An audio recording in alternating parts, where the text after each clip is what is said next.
Hello everybody, we're in Cuernavaca, Mexico with Kacem Zoughari. Thank you very much, Kacem. It's very late at night. It's alright, it's all good. Thank you very much. First encounter in person, finally. So glad. Well, I hope you like it. I'm sorry if I disappointed you, try to do best next time. Not at all, not at all. Not at all, it's always the answer. Well, Kacem, we have a few questions. Please. First one is, what are your thoughts about the seminar here in Mexico? Personally, I don't have any thought about the seminar. I think this is a question who should be asked to the participants, to the people who attend. Ask them, to each of them, what they felt about the seminar. What was it? Did they learn something? Did it help them in any ways? Of course, I'm very grateful and deeply thankful to Alan, my student, who make it happen again for the third time, and to all the students of his dojo for their dedication, their patience towards me, the love of the art also they show me, so that teach me a lot to push more deeper. So I'm the one who should be thankful. How is that you prepare seminar, if you prepare seminars, and how is it that the themes of the seminar is chosen? Well, first of all, I don't prepare seminar, all right? If you leave the practice, you need to be ready. And the best way to prepare anything is to always be on study, on practice. That's very important. And of course to deliver. Of course you don't arrive in the seminar with nothing. You have to deliver. The theme, most of the time, it's the hoster, in that case the student, who propose, and then I agree or not. That's how it works. And then we try to make it happen. It's difficult to do, for example, one level from one school in 2 days. I never believe it's possible. Some people want to teach like this, some people think it is. I don't think it's possible. I think it's lying to people to teach 20 technique in 2 days, or 20 technique or 100 technique in 1 hour. Like some people love to say, it's not me.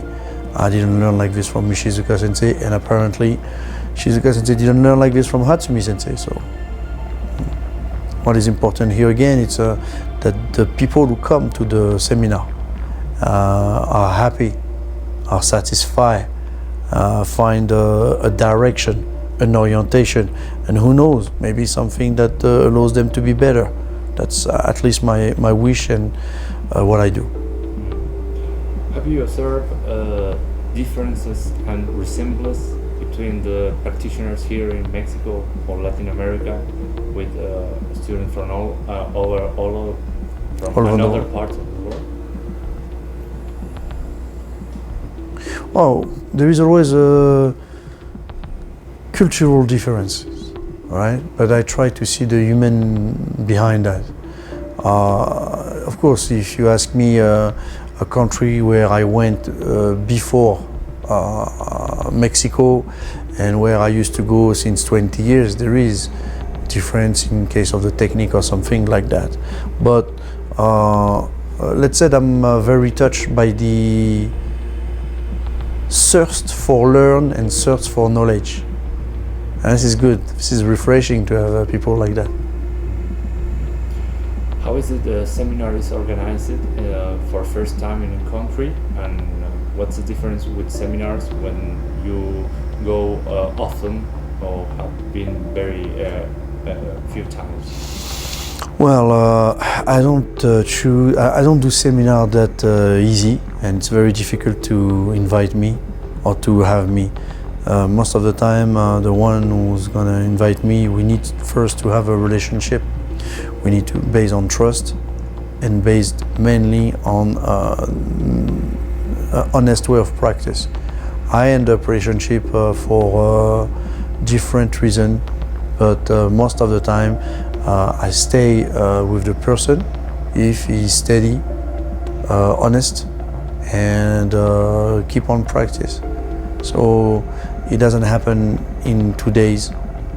Some people have waited 3 years, 4 years before I said, yes, let's go. One of the thoughts or concept that you that you speak in the seminar here was the colonialism thinking. The question is if you can explain. Well, it's when someone wants to put in your mind his way of thinking and completely control and brainwash the way you see things. In such a way you look just through his way of looking things, and that way you become his slave. You don't go in Japan without me, you don't go to see other teacher, or even when they said to you, go to see another teacher, at the time you go and you see that the teacher was completely different, when you try to express this to your former, oh no, you're not good, you change, etc., etc. So this aspect of, it's like someone control your mind or invade your brain and your heart and put his own thought. That's what I meant by colonial mind, all right?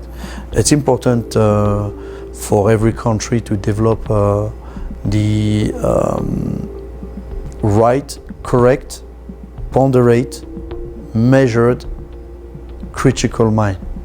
And did you hear my word first? I didn't say to just elaborate a critical mind. Right, correct, ponderate, measured, critical mind.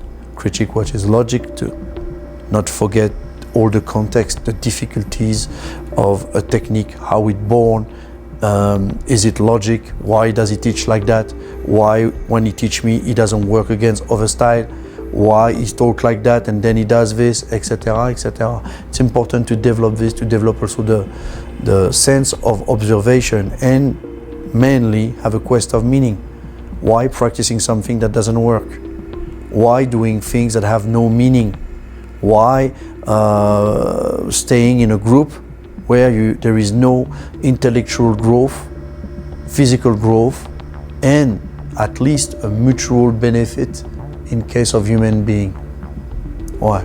So if there is no answer to that, I don't want to stay there. And plus, if it's to keep practicing something which is not respected by other martial art because it's the worst of the mediocrity, which Bujinkast is in general, with technique that have no meaning, that cannot work against anyone, I don't think it's fair. I don't think it's fair for the legacy of what Hatsumi Sensei received from Takamatsu Sensei, and more deeper, in the front of all the classical Ryuha master of the past who gave their life and sacrificed things that it's beyond just going in Japan for having rank. I think people need also, especially here in South America, but everywhere, stop looking at the rank. Stop being attached to the rank, to the title, but to the action, to the knowledge, not the papers. Takama Sensei used to say, dans kami desu. The dan, the menkyo, kami, it's just paper. And paper is good for the toilet. How do you see the relationship between classical martial arts, I mean history, tradition, and nowadays social media?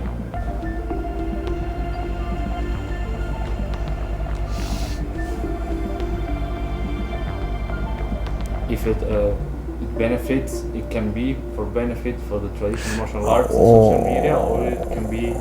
Yeah, you know, the problem is the word benefit. Long term, short term, that's something. Also in social media, you have a lot of people who doesn't practice and stay behind their screen and start to argue about that after looking in Wikipedia or whatever, etc., etc. Classical martial art, since the beginning that they are created, right?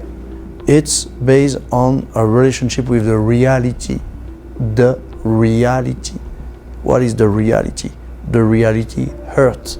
The reality question. The reality shake the brain and the heart. That's the first thing. the encounter with the master, the encounter with the technique.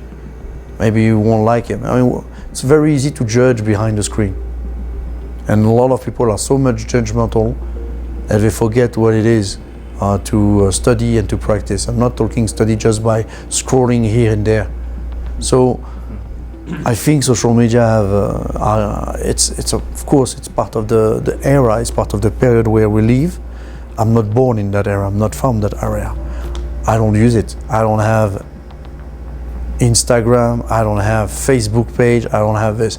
Oh yes, a part of my work, a very little part of my work is on YouTube. It's true, yes. It's not me who put it, student, people who want to advertise. So in that case, you're using for advertise, for knowing, or to give some podcast, which is another way to teach. Interesting, but it should not be the main support.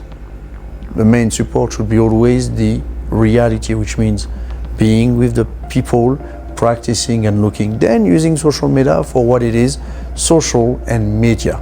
That's it, nothing more. The word is pretty much simple, social media. Now if it can help, good. Problem is if it helps today and tomorrow it hurts, not necessary. I think you have to use it not to promote yourself, not to promote an idea, but to help, to expand things for the better good, and to do the good right. Not just to do good, but to do it in the right way. Do you have any advice or message for practitioners in Latin America? It's the same message for everyone, the same message I give to myself. Stop looking at the rank, stop looking for rank, stop looking for the diploma or the title or whatever. Look the reality. The reality is not the paper. The reality is what? The knowledge. The action. It's martial art, so it's all about action. Action reflects who we are deep down inside us. Action reflects what we are. So if the action is poor, it tells a lot about the man or the woman behind it. So the advice is practice, study, practice, study. Study what you practice what you study. Stay open. Don't forget humbleness and to cherish the people you love.